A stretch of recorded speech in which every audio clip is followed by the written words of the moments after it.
Sa kapapasok ko lang po na balita, kinumpirma ngayong araw ng Armed Forces of the Philippines o AFP Western Command ang mga kaso ng malawakang coral harvesting sa Razul o Iroquois Reef na nasa loob ng Exclusive Economic Zone ng Pilipinas. Sa isinagawang news forum, sinabi ni Westcom Commander Vice Admiral Alberto Carlos na wala pa silang instruction para magsagawa ng isang joint patrol sa West Philippine Sea kasama ng ibang bansa bilang tugon sa issue.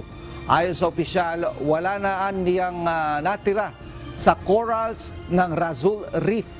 Ngunit nakikipag-ugnayan na sila sa mga eksperto upang matiyak kung kailan nangyari ang pagkawala ng mga ito.